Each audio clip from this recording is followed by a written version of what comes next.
Where is the man that was caught in adultery? Actually, there was no man caught in adultery. It's only the woman that was caught in adultery. But how possible is it that a woman should be caught in adultery and there is no the accompanying man too? It cannot happen unless two tango. I mean, we are talking about an act that involves two people, a female and a male. So where is the man? For years, scholars and theologians have looked for this man and they've never found him. But I found this man, and you will be shocked who this man is. After the men have left the room and the court of judgment, and from the least to the greatest have dropped their stones and they have left, there's only one man that's left standing alone with the woman, and this is the man that I found to be the answer to the missing link. And as you listen, you will truly understand the issues that underlie the reality of this man. You see, you'll not understand until your public life becomes his public life.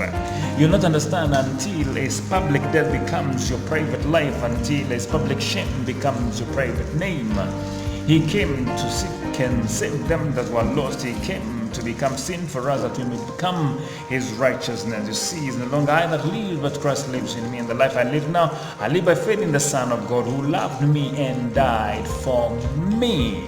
You see, the first Adam disowned the wife and didn't care really what God will do to her as far as the man himself was saved. But the second Adam is not like the first man. The first man decided to disown the woman at the moment of crisis, and the same is repeated in the New Testament where they caught the woman and left the man. And guess what? Jesus decides to stand with this woman. And that is very important. Jesus decided to die for this woman.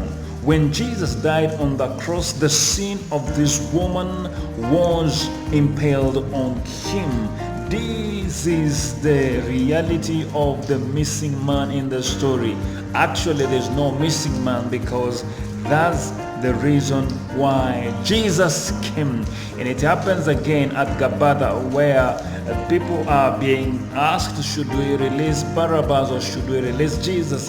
And the baying crowd and the shouting, wavering crowd say, release for us Barabbas. You see, Barabbas translated is a son of the Father, and Adam translated is a son of the Father. So Barabbas is the man that actually escaped judgment on account of Christ. And all of us who are in Adam, in the loins of Adam, and we escaped death on account of Jesus. But Jesus came so that he would die the death of Adam, he would die the death of Eve, and he would die the death of the woman caught in adultery. Perhaps you've been caught in adultery, perhaps you've been caught in any other sin, and you don't have to die your death. No other person is supposed to pay for their sin. Jesus is enough sacrifice for our sin, and he has paid our sin, and we need to live for him. He died for us that we may live for him, and no one needs to die for their sin. So let's appreciate the man Jesus in our lives as we click this channel to continue appreciating Jesus, because he's a reason for proclaiming grace. Let's keep it graceful. I graciously request you to subscribe to my channel and share. Let's share the grace of God. Give me a thumbs up and comment on what you think about the missing man.